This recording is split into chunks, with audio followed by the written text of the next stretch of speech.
ടിപ്പുവിൻ്റെ പടയോട്ടക്കാലത്ത് ഗുരുവായൂർ അമ്പലം ആക്രമിക്കപ്പെടുമെന്ന് ഉറപ്പായി.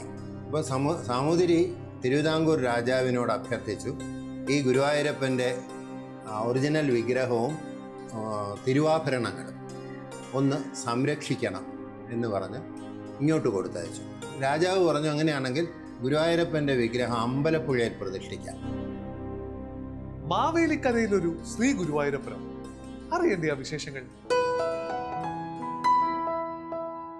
പിട്ടില അതായത് നമ്മൾ പാവയ്ക്ക വെച്ചും ഉണ്ടാക്കും, അല്ലാതെ ചേന വെച്ചും ഉണ്ടാക്കും. മറക്കാതെ കാണണം നിങ്ങളുടെ സ്വന്തം ഹെറിറ്റേജ് ബൈറ്റ്സിലൂടെ.